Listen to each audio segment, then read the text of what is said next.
নমস্কার বন্ধুরা, সবাইকে স্বাগত আমার স্বাদের রান্নাঘরে। আর আজকের রেসিপি আলুর দম। আলুর দম যা কিনা বাঙালির ভীষণই প্রিয় একটা খাদ্য। আর আজকে আমার সবার কাছে অনুরোধ থাকলো কেউ কিন্তু ভিডিওটা স্কিপ করে দেখো না, তাহলে অনেক কিছু কিন্তু মিস করে যাবে। আর আজকে যারা ফার্স্ট টাইম আমার চ্যানেলটা ভিজিট করছো তাদের কাছে আমার একটাই অনুরোধ থাকলো যে তারা দয়া করে আমার চ্যানেলটা সাবস্ক্রাইব করে আমার সাথে থেকো। আর আজকের ভিডিওটা যদি ভালো লাগে তাহলে একটা লাইক নিশ্চয়ই করো। চলো তাহলে ভিডিওটা স্টার্ট করি। আজকে আলুর দম করার জন্য আমি বড় সাইজের 6টা আলু নিয়ে নিয়েছি। এই 6টা আলু আমি প্রথমে আগে আলুগুলোকে একটু ভিজিয়ে নিচ্ছি, তাহলে আমার কাটতে খুব সুবিধা হবে। তো প্রথমে আমি আলুগুলোর খোসা খুব ভালো করে ছাড়িয়ে নেব।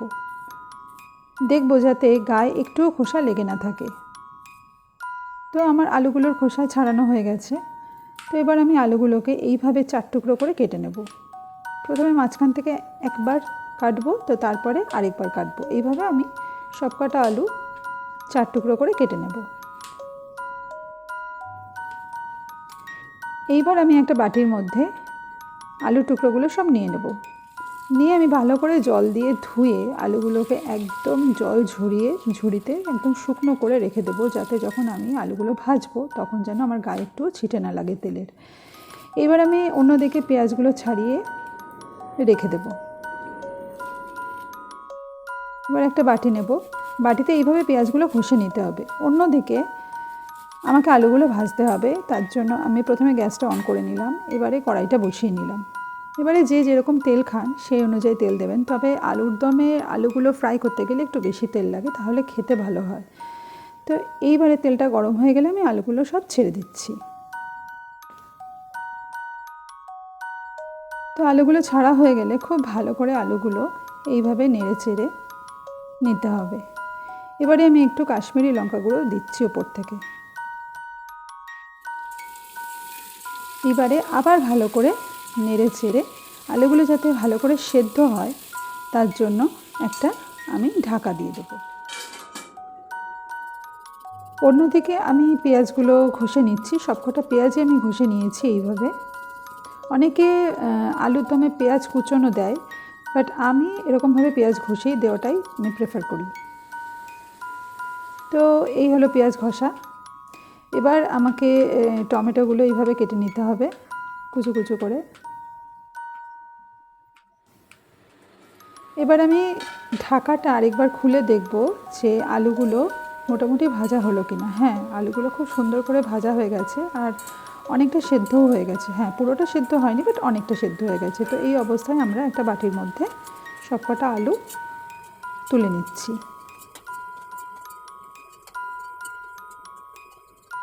তো এইভাবে সবকটা আলু তুলে নিয়ে সেই তেলেই আমরা তেজপাতা ফোড়ন দিলাম, গোটা গরম মশলা দিলাম, দিয়ে এবার খুব ভালো করে নেড়ে নেব। এবার ঘষা পেঁয়াজগুলো দিয়ে দেব।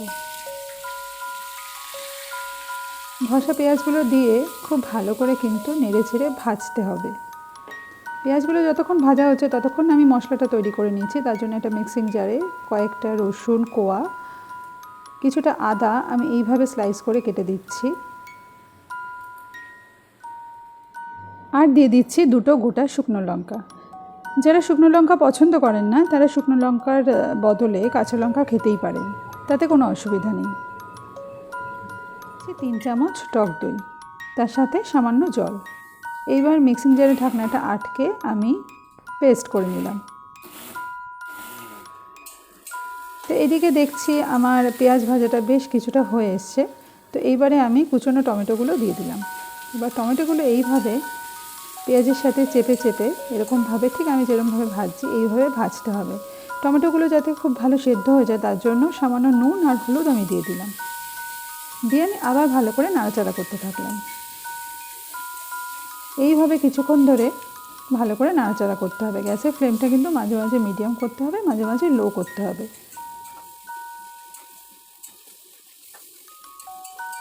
তো এইভাবে খুব ভালো করে ভেজে নিতে হবে। ভাজতে ভাজতে বোঝাই যাবে যে টমেটোগুলো নরম হয়ে এসছে। এবার দিয়ে দিলাম সামান্য একটু চিনি। চিনিটা তেলের ওপরে দিলে রান্নার কালার খুব ভালো আসে, তো এই কারণে চিনিটা এই সময় দিতে হবে। তো দেখুন অনেকটাই কিন্তু সেদ্ধ হয়ে গেছে টমেটোগুলো, আর পেঁয়াজগুলোও কিন্তু মোটামুটি ভাজা হয়ে গেছে।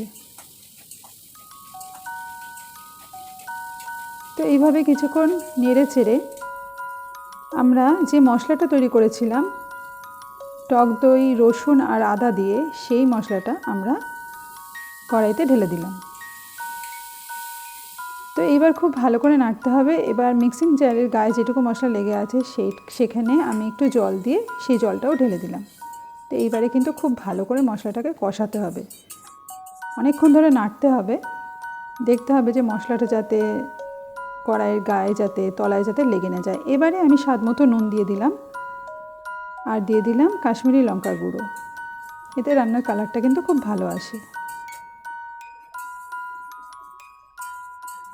তো এইভাবে আমাকে নাড়তে হবে নেড়ে চেড়ে বেশ কিছুক্ষণ ধরে, যাতে মশলাটা থেকে যখন তেল ছেড়ে দেয় সেরকম অবস্থা অবধি আমাকে নাড়তে হবে।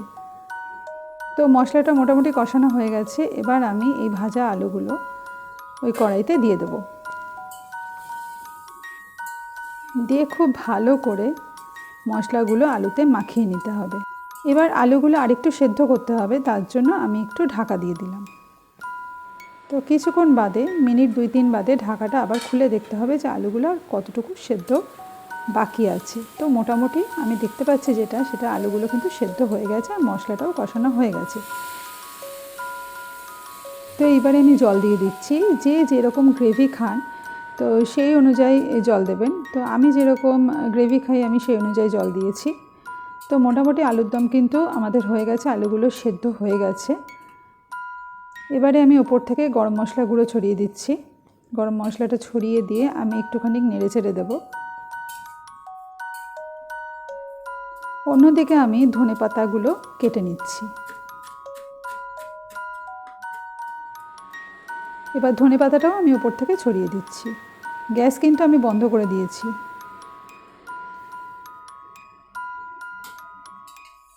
এবার ধনেপাতাটা আমি ভালো করে আলুর দমের মধ্যে মিশিয়ে নেব নেড়ে চেড়ে। এবার আমাকে দিতে হবে 2 চামচ ঘি ওপর থেকে। ব্যাস, তাহলে রেডি আমার আলুর দম। আপনিও বাড়িতে বানিয়ে দেখুন কেমন হলো খেতে, কারণ শুধু তো দেখলেই হবে না, তাই না? রান্না করে দেখতেও হবে যে জিনিসটা খেতে কেমন লাগছে। তো আমার আলুর দম কিন্তু একদম রেডি। তাহলে আজকের মতো আসি, দেখা হচ্ছে আবার নেক্সট ভিডিওতে। ততক্ষণের জন্য টাটা।